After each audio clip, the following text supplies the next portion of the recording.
motif dendam pribadi dengan jadi istri tersangka ini bekerja di luar negeri. Propam Polres Metro Jakarta Selatan telah memeriksa 2 personel yang bertugas menjaga tersangka di ruang konseling. Polisi bilang tersangka disebut tewas bunuh diri saat dititipkan di ruangan tersebut untuk menjalani pemeriksaan medis pasca penetapan tersangka. Belum ada kesimpulan apakah ada kelalaian anggota hingga mengakibatkan tersangka bunuh diri.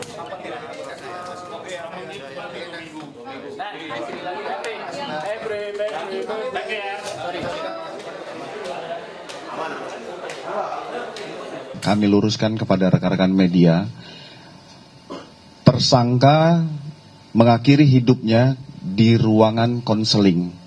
Kenapa di ruangan konseling? Karena status yang bersangkutan sudah tersangka, besok pagi akan dilakukan pemeriksaan medis. Apakah tersangka ini memiliki penyakit bawaan ataupun penyakit menular, sehingga belum bisa dijadikan satu dengan tahanan lainnya.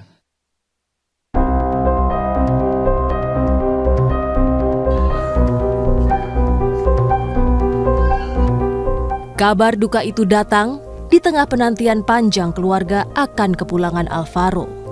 8 bulan Alvaro hilang, bocah 6 tahun itu ditemukan meninggal pada Minggu 23 November lalu. Jasad Alvaro ditemukan di bawah jembatan Cilalai, Kecamatan Tenjo, Kabupaten Bogor, Jawa Barat. Bocah malang ini dibuang di tumpukan sampah usai dibunuh ayah tirinya. Remuk hati sang ibu mendengar sang buah hati telah ditemukan dalam kondisi meninggal. Arum, ibunda Alvaro Kiano yang selama ini bekerja di luar negeri, langsung pulang ke tanah air. Arum tiba di Jakarta Senin sore 24 November. Ia pun langsung menjalani tes DNA untuk mencocokkan dengan jenazah Alvaro. Tadi sampel DNA-nya udah diambil ya sebelum kesini? Udah. Di mana tadi? Udah dilakukan di rumah sakit Polri. Apa aja tadi yang diambil sampelnya? Dari air liur aja. Terus sama ada sedikit tadi? Wawancara. Mirisnya, Alvaro dibunuh justru oleh orang terdekatnya, yakni ayah tiri. Polisi menetapkan ayah tiri Alvaro sebagai tersangka meski sempat menutupi jejak kriminal dengan berpura-pura mencari Alvaro. Tersangka bahkan sempat melapor ke Polsek. Polisi menyebut motif pembunuhan Alvaro dipicu dendam ke ibu korban. Sang ayah tiri curiga ibu Alvaro selingkuh saat bekerja di luar negeri. Untuk tersangka ini sempat memang datang ke Polsek. Jadi memang dari hasil jejak digital yang kita cari handphonenya pun juga dia juga berusaha untuk mengelabui bahwa dia berusaha untuk mencari motif dendam pribadi dengan jadi istri tersangka ini bekerja di luar negeri. Nah, akibat bekerja di luar negeri, dari hasil itu muncul adanya dugaan perselingkuhan yang dilakukan oleh istrinya.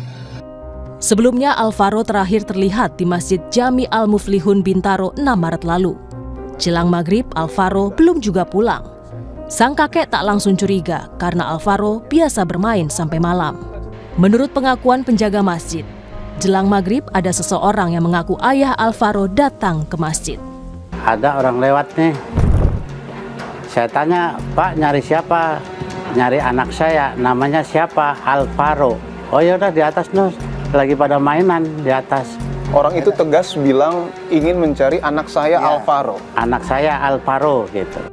Dari data KPAI antara 2016 hingga 2022, jumlah kasus pengaduan anak sebagai korban penculikan fluktuatif. Di tahun 2022 saja terdapat 28 kasus pengaduan penculikan anak. Kembali maraknya kasus penculikan anak akhir-akhir ini membuat Wakil Ketua DPR Saan Mustafa meminta polisi harus lebih gesit menanganinya.